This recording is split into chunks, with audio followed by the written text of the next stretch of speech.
All right, so this session, I'm going to introduce you to what people call the intertestamental period. Intertestamental period. And the reason why you're being introduced to the intertestamental period, because this course is on the New Testament. And therefore, this is that period of what happened before the New Testament began. So it's a preamble. 400 years. That's right. That 400 years, that's what we're talking about. So just a quick review of the Old Testament and then moving to the New Testament. That's really what I wanted to hit with you. So the Bible. Most people know it as 66 books. The Old and New Testament, that is what the Christian Bible is essentially called. But the Christians obviously did not come up with the Bible. They inherited those texts. Basically, the early Christ followers, they inherited an entire collection of Jewish holy books from Jesus and from the apostles, who were all Israelites. So kind of came as a part of the package. And therefore, we could say that the Bible of Jesus, the Jewish Bible, became the Bible of Christians, really 2,000 years ago. And that's how, that tradition becomes a part of Christianity, all right? So the Hebrew Bible, the Jewish Bible, has 24 books written by different authors for a period of approximately 1,000 years, maybe longer. I don't know. The dating gets a little fuzzy. If we're going to follow and believe the dating of the Bible, we kind of have to approximate a lot of times. So there's lack of correspondence. But let's say 1,000 years. That's of actual writing. It doesn't mean that those events happened 1,000 years ago. Those events have happened long. It's that when they were actually written down is a different story. And then there's some editing that went on a little later too.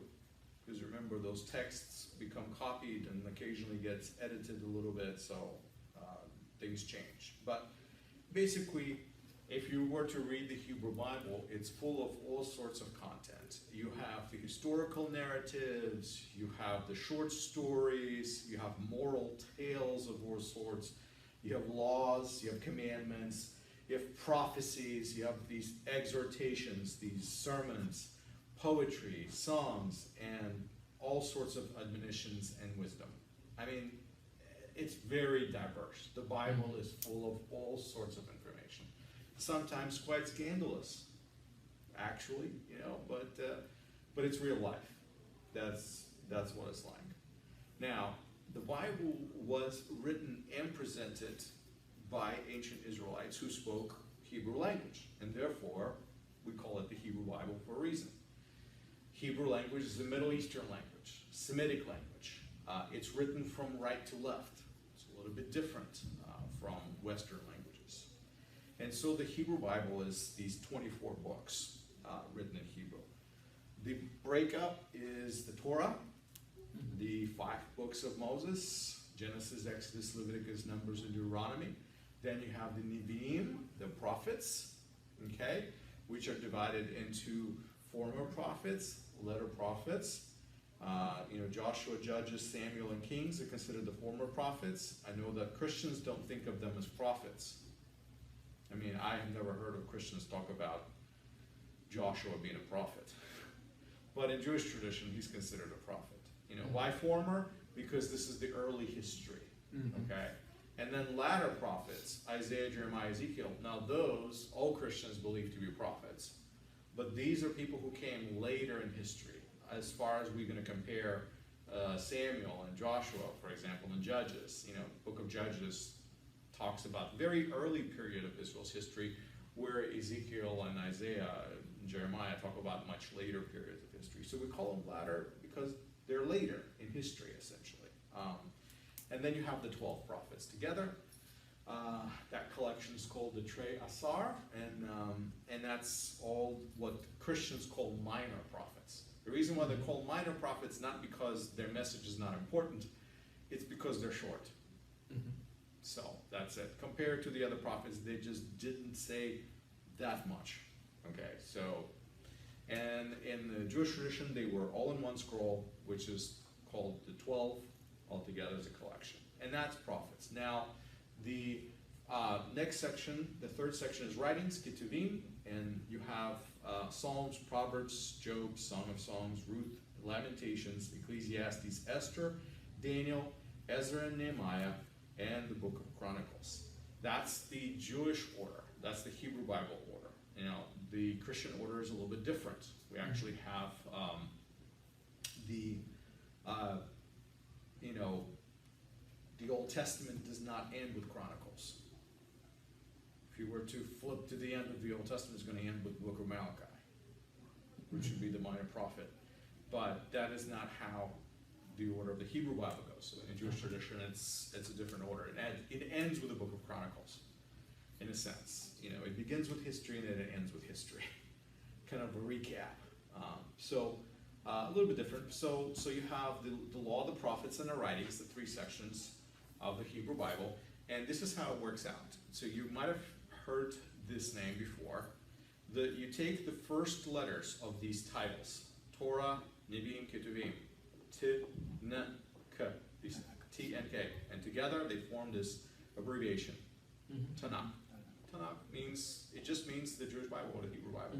So that becomes a very normal way of referring to it. So if you hear people talking about Tanakh, what they mean is Torah, Nevi'im, Ketuvim, the law, the prophets, and the writings. That's what they're talking about, essentially, those 24 books. So Jews have 24 books, Christians have 39 books, but it's the same books. And the reason is because Samuel, Kings, Chronicles, Ezra, Nehemiah are broken into individual sections by Christians, where Jews just see Kings as one book. Samuel is one book. Ezra, Nehemiah, one book. And so that's why the number is different, but it's the same exact content. No difference whatsoever. Now, then there's the Greek New Testament. So the Old Testament, and we have the New Testament. And that's written during the 1st century CE. Okay, so if the Hebrew Bible had been written, let's say Moses was the first writer of the Hebrew Bible. Let's say Moses actually did write, which we don't have reason to believe that he didn't. That would have been, 1,500 years before Jesus. So that's what I'm saying. It's like roughly about 1,000 years writing. And then Malachi, or the minor prophets, stopped writing around years 500 BCE. So you have basically about 1,000 years of writing, and then it stops for a while. Then it picks up again. So the New Testament picks up in the 1st century of the Common Era, okay? And it's a collection of 27 books, which is unique to the followers of Christ. So Christians are the only people who truly utilize the New Testament. Jews did not read the New Testament because it's not something that came out of their community, it came out of followers of Christ. It's the teachings of Jesus and things like that, and the apostles. And so as a result, Christians developed a terminology, the Old Testament and the New Testament. Because they call their teachings the New Testament, they call the Hebrew Bible the Old Testament. Although Jews never call it that, because to them there's only one testament. So there's no such thing as old, new, it's just one. That's all we got. So, but there's that terminology. So if you ever hear, you'll hear Christians talk about Old and New Testament. You'll never hear about Jews talking about their Bible, calling it the Old Testament, because to them there is no New Testament as far as they're concerned. And so the word testament means covenant, and if you're interested where that idea comes from, you can check it out in Jeremiah 31, for example, where God says, "Behold, I'm going to make a new covenant with Israel and Judah, not like the covenant I made with your ancestors when I took them by the hand out of Egypt," and so things like that. So if you want to understand the idea of the covenants, it's very early on. Abraham, Isaac, Jacob, they all have covenants. Noah has covenants. So this idea of covenant agreement with God, and that goes on for the whole history. So when we talk about New Covenant, Old Covenant, the New Testament or the New Covenant is actually in Jeremiah. So it's not in the New Testament, it's in the Old Testament if you want to. That makes it sound really funny, but that's what it is, because we're talking about a theological concept, an idea that God is making a new contract or a new agreement, a new relationship. Let's put it that way. Okay, so that's New Testament. Now, yes. Question. Are the Jews waiting for a new Testament? For New Yeah, Covenant? absolutely, because the There- prophet says so. So, So if the there- prophet says so, it would come. Yeah, and so the idea of the new covenant is very much a Jewish idea. It's just they don't necessarily see that what the Christians have is that which the prophets promised. You know, it's like, yeah, we're still waiting. You know, that's the idea. All right. So the New Testament, that is what it's called, Koine Diatheke. And the New Testament was written in Koine Greek. Koine Greek is a very particular Greek variety. It's called Common Greek. I like to call it Street Greek because it's not the language of the philosophers. It's the language of the average person. In fact, that is the Greek that most non-Greeks spoke. Think of it that way. And that's the language of the New Testament. So it's a European language, which became an international language throughout the entire Mediterranean. By the first century, it was thoroughly a very, very international language, and therefore it would make sense that people would want to write books in a language in which you would get the most readership. So Jewish communities, especially the Jewish communities outside of the land of Israel, and at that moment most Jews lived outside of the land of Israel in the first century, actually spoke Greek. Why? Because that was the international language of the day. Just like today, people speak English because it's the international language. And so it's normal. Language is just that. It changes. So in the New Testament, what we have Gospel and Acts, okay, Matthew, Mark, Luke, Luke, Acts, and John. Then we have Paul's letters to groups and individuals, a whole list, Romans, Corinthians, Galatians, Ephesians, Philippians, Colossians, and Thessalonians. These are all written to communities, to cities, to towns, to groups of people. And then you have individual letters, like to Timothy and Titus and Philemon. These are addressing very specific individuals in the life of Apostle Paul that he wanted to speak to. And we have those letters. So essentially, when we're reading New Testament, we're kind of reading somebody else's mail, if you want to think about it. It's kind of like me going into your mailbox and reading a letter from your relatives or your friends, you know, who happen to say some pretty good things, right? But that's kind of what we're doing, if you think about it. It's weird, but a lot of the New Testament is letters. So you have general letters like James and Peter and John and Jude. They're not written to a particular person. They're not written to a particular community. They're just kind of holistic teaching of the apostles that's being broadcasted to all followers of Christ. And then you have exhortations like Revelation and Hebrews. Okay, so those are the Hebrews, of course, is a book that talks about sacrifices and talks about how Christ is better than all those things that we have seen so far, you know, and Revelation is visions and songs and prophecies of the future, all sorts of interesting ideas. Very, very unusual books. Certainly do not fit into the letters and certainly do not fit into the Gospels, right? So they're kind of unique unto themselves. And so that's what they have. So together, all we have between the Hebrew Bible and the Greek New Testament, we have, 24 or 39 books, depending who counts, and then the Greek New Testament is 27, and that together makes 66 books of the Bible. That's how we know it today. So that is your entire collection. So in between the Hebrew Bible and the New Testament, as you know it today, there's this period of about 400 years. And it's rough. It's not exact. We say 400 years, but that's more or less kind of a loose date. So we have Hebrew Bible written in Hebrew, Greek New Testament written in Greek. And in between, what do you think is going to be? There's going to be some books, and some of them are going to be written in Hebrew, and some are going to be written in Greek. Because why? Hebrew is still very much a language of the culture, and Greek is becoming more of a language of a culture. So you're going to have a mix, essentially. By the time the first century comes, yeah, everybody speaks Greek, but, in the second century, maybe not everybody yet, So you're going to see a mix of these two, all right? And that is the period. This era is what we call the intertestamental period. 400 years between the testaments. Protestants call it intertestamental period. Jews call it Second Temple period. Now why? Because remember, Jews don't have the Old or the New Testament. So there's no such thing as intertestamental, because as far as they're concerned, there's only one, right?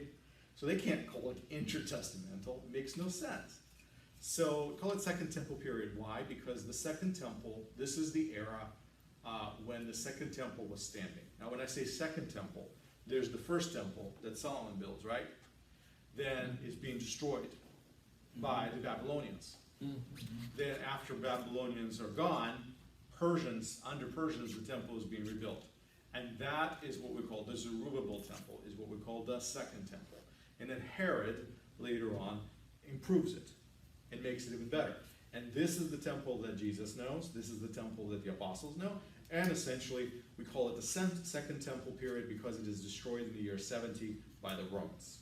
So that entire period, basically, from the restoration of the Persians and up to the year 70 in the first century, is what Jews call Second Temple period, because that was the main orientation of people. And so that's kind of a different way to call that same era. So you will read some books that keep referring it to Second Temple period. Other books you'll read will talk about intertestamental. It depends who wrote the book. It depends whatever opinion they choose to espouse, basically, is how they're going to call it. But now you know what I mean by that. Okay? So we're good. Does that make sense? We're tracking? We're still good? Yeah. All right. So what is this intertestamental period? What truly happened in that era? Now that we kind of had the idea, this is one testament, this is another testament, let's look at this in between time, because before the New Testament happens, a whole lot of events occur, and they're kind of important. So here's the eras that we're looking at. These are kind of more or less concrete times, all right? We have the Persian era, then the Greek era, then the Egyptian era, then the Syrian era, then the Maccabean era, and then the Roman era. And so, of course, after the Roman era is when the New Testament really begins. Because when you start reading the New Testament, who's in charge? The Romans. Now, when I talk about all these eras, you understand what I really mean is that these are not just eras of people, these are eras of rule. That means Persians are in charge, Greeks are in charge, Egyptians are in charge. So all these different kingdoms or groups, power brokers, essentially are running the society of Israel. And so because they are in charge, they get to call the shots and they get to affect the lives of people in a very tangible way. So this is the build-up to the New Testament. So you can imagine by the time we get to the first century, people are pretty much sick and tired of everybody bossing them around, right? And what do you think they want? They would pretty badly want to be independent. They just like, we're done with all these foreigners coming in and telling us how to live our lives. It's hard. And so you can imagine the moment, like, what are people feeling? So the expectations of the Messiah are very serious at that moment. Why? Because they're tired of being kicked around by everybody in a neighborhood. Look, Israel is a small country, small people. Certainly notable, but not very numerous, and very easy to control and subjugate because not that many, small territory.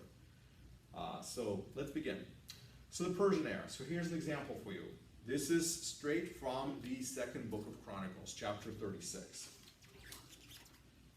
It says, "Now in the first year of Cyrus, king of Persia, in order to fulfill the word of the Lord by the mouth of Jeremiah, the Lord stirred up the spirit of Cyrus, king of Persia, so that he sent a proclamation throughout his kingdom, and also put it in writing, saying, 'Thus says Cyrus, king of Persia, the Lord God of heaven has given me all the kingdoms of the earth, and he has appointed me to build him a house in Jerusalem, which is in Judah. Whoever there is among you, all of his people, may the Lord his God be with him, and let him go up.'" So what do we read here in the second book of Chronicles? Essentially, we're reading the account. This is Jewish history telling us that King Cyrus, the Persians conquer the Babylonians. The Babylonians come, take away Judah into captivity. They destroy the temple. Persia takes over, and they say, all of you slaves who came here from Judah, you're free to go. Return back, go back to Judah. In fact, we're going to build a temple. That temple that Babylonians destroyed, we're going to rebuild it. Why? He says, well, the God of heaven, he's given me all this stuff, and I decide I want to give it to you. So it's kind of a very nice, benevolent way for a king to say, hey, I can do something nice for you, and this is what I decided to do, and that's what I'm going to do. So I'm going to build a temple for God in Jerusalem. Now, some people read this and say, okay, that means that Cyrus believes in the God of Israel. And the truth is, no. Because if we know the history, Cyrus didn't just build the temple for Israelites. He also built other temples for other people he conquered as well. So it's not that he's particularly fond of the God of Israel, per se. He has a different policy with which he chooses to control people. Okay? So if Babylonians wanted to take people away from their land and keep them in captivity as slaves and use them for their talents and power, just like Daniel would be, right? You read the stories about Daniel. You know, now, Persians have a different policy. How do you keep these people that you conquered loyal to you? You treat them nicely. You tell them, go live in the place where you came from. I'll help you worship your God as long as you keep paying taxes. Because all we really want from you is taxes. As long as you stay conquered and you recognize that we're in charge and you pay us taxes and tributes, and then you don't try to rise up and go war against us, you don't try to join another kingdom or another country or another king and try to dethrone me as the king, as long as you keep peaceful and recognize that I'm in charge, I'll let you have your religion, I'll let you have your worship, I'm okay with you worshiping your God the way you want to worship. In fact, I'll even help. See, no problem. A different policy of control. I still want control, but I want to control you differently. I will be nice to you, so you'll be nice back to me and not have a revolution. Okay? So that's Cyrus's way, essentially.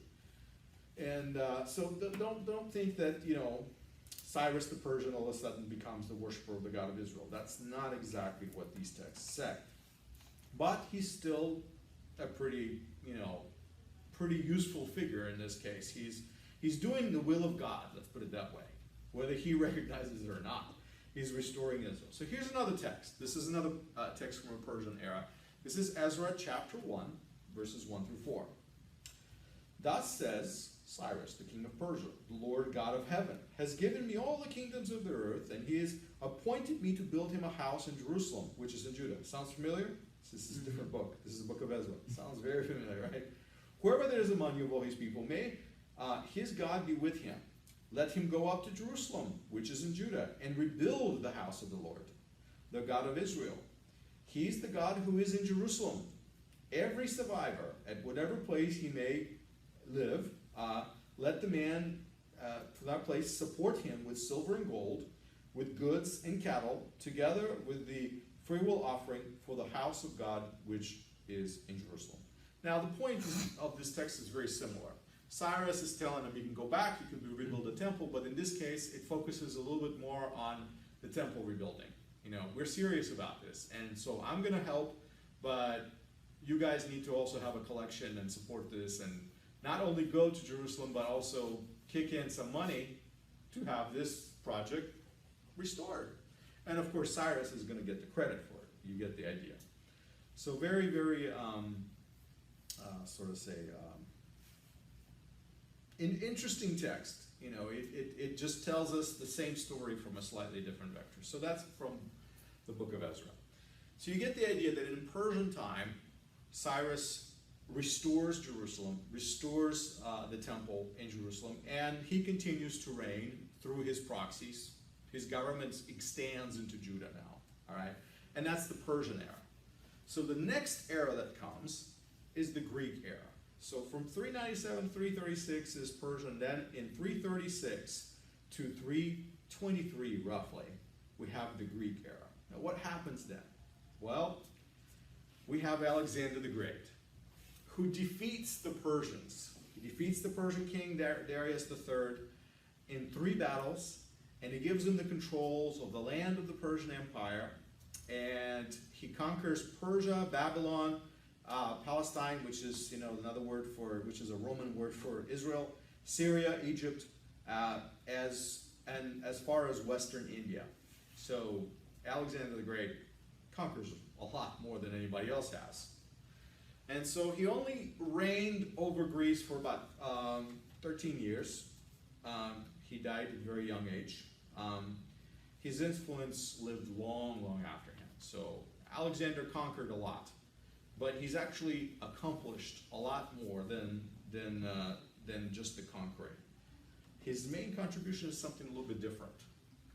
You see, in this Greek era, this cherished desire that Alexander was to have this worldwide empire and unified, and this empire would be unified by Greek language and custom and the Greek civilization. So this is yet another way of having control over people that you take over. You take over these people who are very different from you. Well, you teach them how to speak your language. You teach them how to live the lifestyle that you live with the conveniences that you have. You give them the same sets of values, essentially, that you have. And they slowly, without realization, blend and become more like you. And they then don't really have a reason to revolt against you, well, because that would mean revolting against themselves, because they've become like you in so many ways. What's the point of having a revolution against people who are just like me? So another way of control. And so under his influence, basically the entire Western world, the entire Mediterranean, began to speak and study Greek language. And we call this process Hellenization. It's not just language, okay? It's culture, it's worship. Imagine, the type of a culture that Greeks brought. Besides philosophy and all these things, they brought in institutions. They had government, created and things like that. So some of the places were governed in very, tribal, indigenous ways. And all of a sudden, Greeks bring these ideas of government and a very structured government and voting, democracy, things like that. All of a sudden, these are all Greek ideas, which we still espouse today. But big changes come, and that's essentially the Greek era. You kind of have that period of time where Greeks take over. Greek era does not truly end. It actually continues. But the power center shifts from Greece, where Alexander would have come from Macedonia, where he was originally from, to Egypt. So now it's the Egyptian era. And the Alexander the Great conqueror, he dies in 323. And the empire that he has conquered, these massive lands, they become divided among his 4 generals. So the names of the generals are Ptolemy, Lysimachus, Cassander, and Selenius. Now, you have also essentially these generals, because he has no children, he has no family, he's got nobody to give it to. He gives it to his closest friends, who happen to be the guys who've been fighting all these battles with him. And they take chunks of his empire. Now, you can imagine, what do generals do? Their job occupation, their entire preoccupation in life is to fight wars. And now I've got this country, and I want a little bit more. So they're not going to stop doing what they do well. And that's the problem. So you have Ptolemy, the Soter, or the Savior, is called he's the first of the Ptolemaic dynasty. Okay? He receives the country of Egypt as his allotment of the part of the empire that Alexander captures. And it is Egypt that controls Israel. So Israel is kind of like annexed territory next to Egypt. Because if you know on the map, we're not talking about that far away. You basically have Egypt, and you have Sinai Peninsula, then you have Israel. So it's not hard for them to control both. And so essentially Egypt, or Ptolemy, that particular general, he gets Israel, and Israel becomes under his control. And now he originally dealt quite severely with Jews, but then towards the end of his reign, Ptolemy Philadelphus, his successor, he has a very favorable attitude towards the Jews. He has like almost friendship with Israelites. And so relationship all of a sudden is good. A new successor comes in and things are much better. So Israel is a subjugated nation, but at least they're subjugated by a king who's been good to them. And that doesn't last, because the next thing that happens is the Syrian era. The power shifts. Now, Ptolemy received Egypt. There was another general that received Syria. And Syria is just north of Israel. And so if he wants a little piece of his neighbor's king territory, what do you think he's going to conquer? Israel, because Israel is the next one going towards Egypt. So these guys start war, and basically you have King Antiochus, or Antiochus as he's pronounced in Greek, Antiochus III, or the Great. Israel comes under his control. He conquers it. He takes it away from the Ptolemies. So the Egyptian center loses power over Israel, and it shifts that control over to the country that's Syria now. And that's Antiochus, or this is the Seleucid family. And a new policy arises from Antiochus IV. Antiochus III was okay. He just conquered Israel. Antiochus IV, in the year 168 BCE, he has this new policy. And he sets out to destroy the distinctive characteristics of Jewish faith. He does not want Jews to be Jews anymore. So he forbids the sacrifices, outlaws circumcision and the Sabbath. Jews are forced to eat pork and make sacrifices to Greek gods, to idols. Very nice. You could see it's still a policy of control, but now I can't control you because you won't become Greek. The whole world is Greek, yet you are not. So we got to fix it. Mm-hmm. So what I'm going to do, I'm going to make it illegal to be anything but Greek. And so basically, the only way I can control you is if you become more like us. So I'm going to force you. So that's what he does with Israel. So Alexander allows Israelites to retain their own faith. Alexander the Great understands Israel as a people that have their own heritage, and he does not force Hellenism upon them. And originally, the Ptolemies might be harsh, but then they realize that Israelites have something unique, and they don't really want to force them to become Greeks as well. And now this is the next guy in line who basically says, no, I really want you to become more Greek. Let's get Hellenized. That's the idea of Hellenization.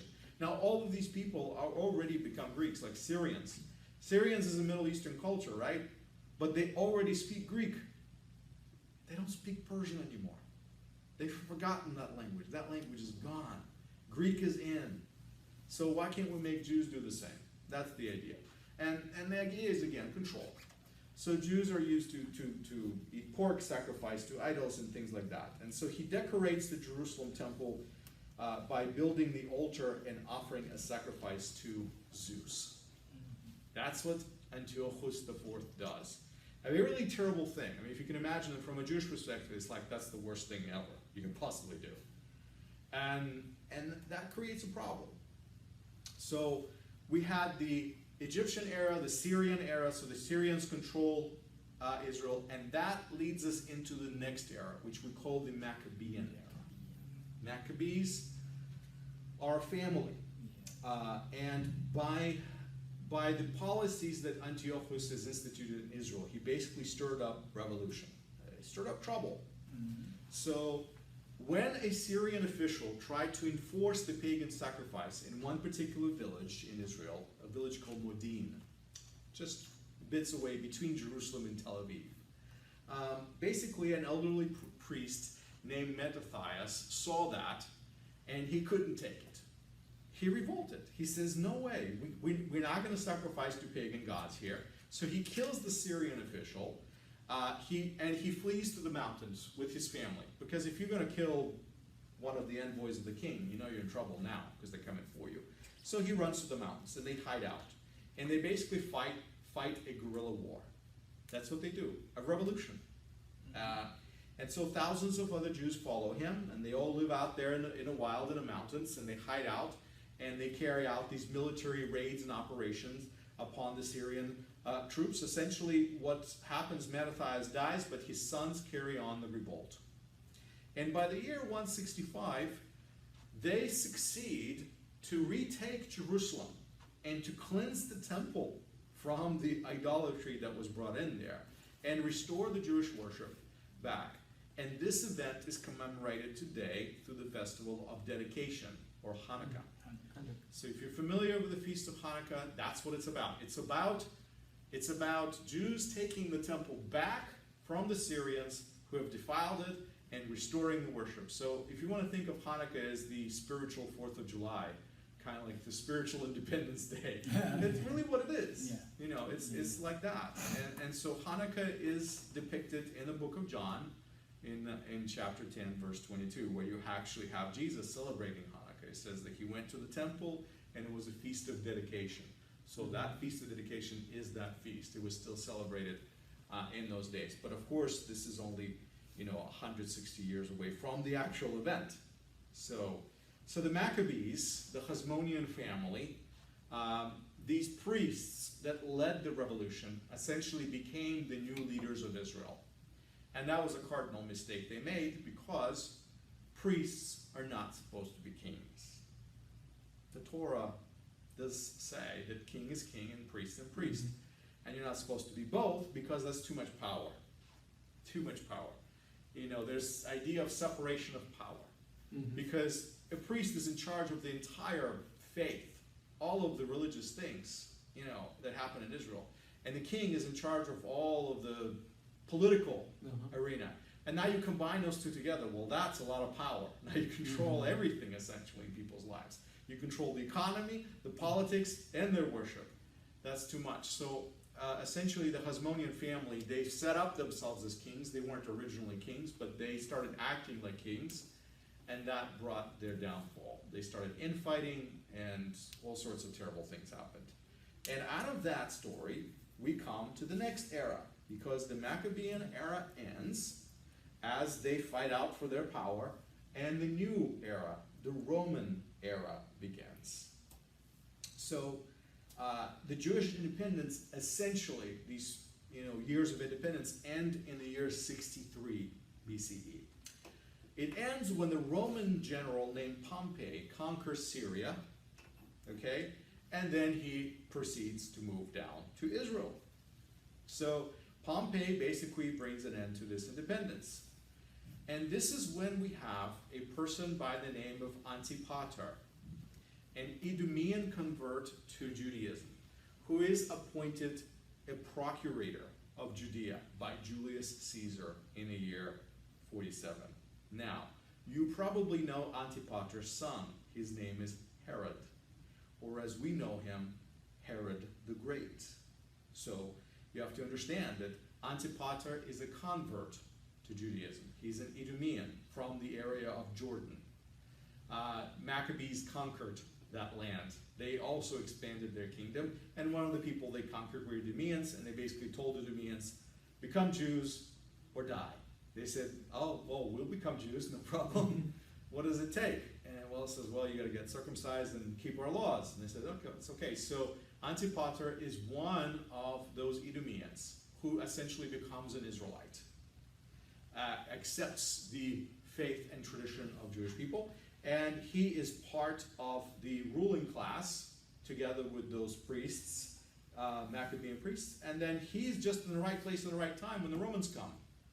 And Romans do not want to appoint somebody who is an Israelite, so they pick this guy because he's a little bit of an outsider. He's an Idumean, even though he's a convert. So Antipater becomes a procurator, and then Herod becomes eventually king. He becomes king of Jews in the year 40 BC. So he's appointed by the Roman Senate to be the king. Romans give him the power, because remember, Romans conquered Israel, so they call the shots. Whoever they say is king is king. And so we know this era of time as the Roman era. But this is also an era of extreme Jewish sectarianism. By sectarianism, I mean Jews are very much divided among themselves. There are different teachings that rise up. There are different attitudes that come up in this era. There's not one Judaism.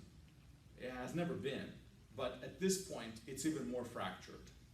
So essentially, you have people like Pharisees and scribes and Sadducees and Herodians and Zealots and Essenes, all of these groups of people that you might have heard about, they all come up out of this era. Okay? And this is, remember, Herod the Great dies in the year 4 BC. And as we start reading the Gospels, that's where Jesus is born. Remember, Herod is dying, Jesus is born. That's that historical moment. So this is where the New Testament picks up. But what you have to appreciate is what leads up to this era. Because now you understand what the people of Israel are feeling, what they're experiencing, what they've been through, the history of changing power. And that leaves Israelite society very fractured. So when you and I start reading the New Testament, we read about Pharisees and Sadducees and scribes. We say, who are these people? Where did they come from? This is where they come from. They come from the times that were very turbulent, very divisive. Their loyalties are divided between different political groups and parties, between religious groups and parties, between a group of Jews that thinks this way and that way. And so these are expressions of Jewish society that are each seeking the good of Israel, but in their own way. And they all understand what it means to be a true Israelite, a true Jew, in their own terms. Because whatever undergirds their beliefs is a little bit unique to them. Let's put it that way. These groups disagree with each other. They have some major disagreements. They agree with each other on probably about 80 to 90% of the things. But then the 20% of the things they disagree on, they really disagree on. And that's where all the fighting happens. So when you read the New Testament, and there's all these discussions and disagreements and arguments, that's what they rotate around. They all rotate around these ideas that these different groups do not agree on. Now, in comes Jesus in the midst of all these groups. And what does he do? He presents yet one more opinion. Among all of these opinions already exist, and he adds yet one more thing, right? I say unto you. And then you have that. So this is the environment. That's what I want you to imagine. Thinking this way, now, think about the New Testament content. Think about what happens in the Gospels. The things that Jesus says, the things that he does, are now framed in the context of this history. Who Herod is, who Herodians are, it all starts to make sense. Now, I've unloaded a lot of stuff on you guys. So let's have a little discussion. Okay? You guys ready for a little discussion? I've given you a lot of history. Give me some feedback. What are you thinking? Does this make sense? Is there other gaps in history that you want me to talk about a little bit more or explain? Did I throw in some terms that you're not familiar with? What are you thinking? Is this familiar territory that I'm taking you in or not familiar territory? It is familiar, but I wasn't aware of that so much change of power. Yeah, in a short period of time. Yes. Yeah. It's just like it just kept new people coming and taking over, Mm-hmm. and each new power brings their own way of doing things, and splits loyalties. Because you have to think about people who are on the ground. Like here you are. Let's say you're a Jerusalem aristocrat, right? And the power switches to Egyptians. So who are you going to align yourself with? You're quickly going to go make friends with the king of Egypt, right? Mm-hmm. You're going to say, quickly, get some gifts. What do we got? Grain, horses, gold, jewelry. Bring it. Slaves, whatever. Let's go to Egypt and give him a gift so he's nice to us. Let's make friends. Let's make a big party. So you made a friend with this guy, and then you get conquered by the Syrians. Quickly, make a friend with the Syrian guy. Because if we don't, he's going to destroy us. Wow. Because that guy is not helping us because he got defeated. So we can't ask him for help because he's got his own problems. So you're stuck between all these powers that are looking for control, And Israel is a small country stuck in the middle of it all. And every new guy that comes and wants to conquer the world, they end up conquering Israel. And you got to deal with the change of power. New flag goes up on the wall, new flag every time. So you can imagine this is frustrating. I'm glad the whole intertestamental era makes sense to you guys. A couple more words and then we'll break. All right, I got this whole idea of the years of silence. The 400 years of silence is not exactly true. Okay, they call it 400 silent years. Protestants do, but the truth is many books were written in that era. Okay. And only these writings were not deemed to be canon, they were not deemed to be Bible, they were not deemed to be inspired, and so they continue to exist as books, as spiritual literature, essentially, but it was anything but silent. So one of the group of books that you see is these books between the Testament is called Apocrypha. Maybe you've heard that title before, Apocrypha. Now remember, the names are hypothetical. They were just made up by people. Apocrypha is the name. It's just something that people made up. It means hidden things. There's nothing hidden about it. There's nothing secret about it. Everybody knows what it is. But, it's just the types of things that this book discusses. Maybe not open to everyone. It takes a little bit more understanding. So what are the books of the Apocrypha? Works like 1st and 2nd Ezra, Tobit, Judith, Greek Book of Esther. There's a version of the Esther that's Greek that's different from the Hebrew. Wisdom of Solomon, Ecclesiasticus, which is also called the Wisdom of Jesus, the son of Sirach.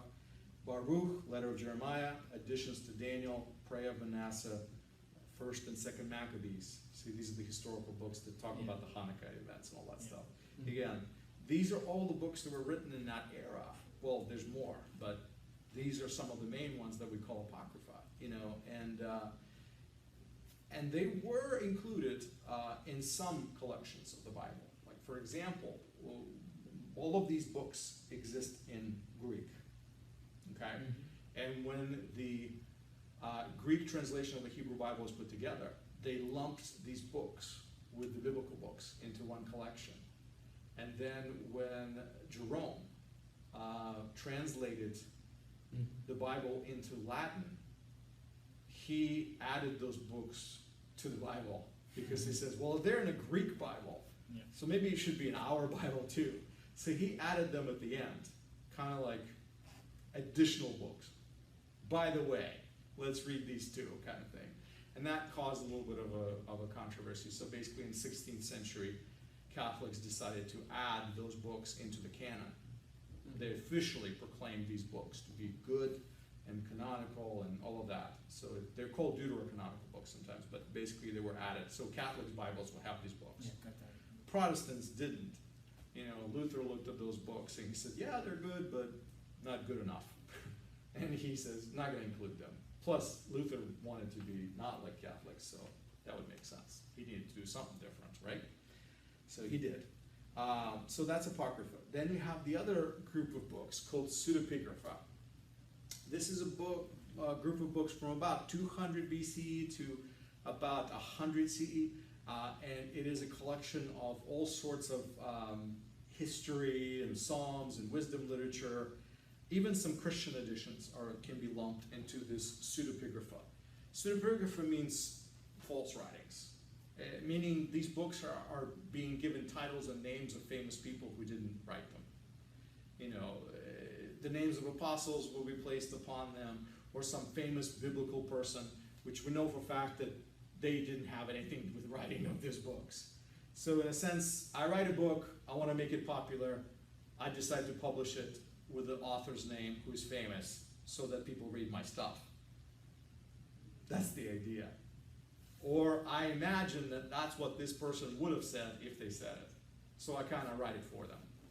However you want to look at it, it's not dishonest from the perspective of people of that time. That's what they did. So you have these writings by these anonymous authors. We don't really know who wrote these books. And they were never regarded as canonical. They were never regarded as scriptures.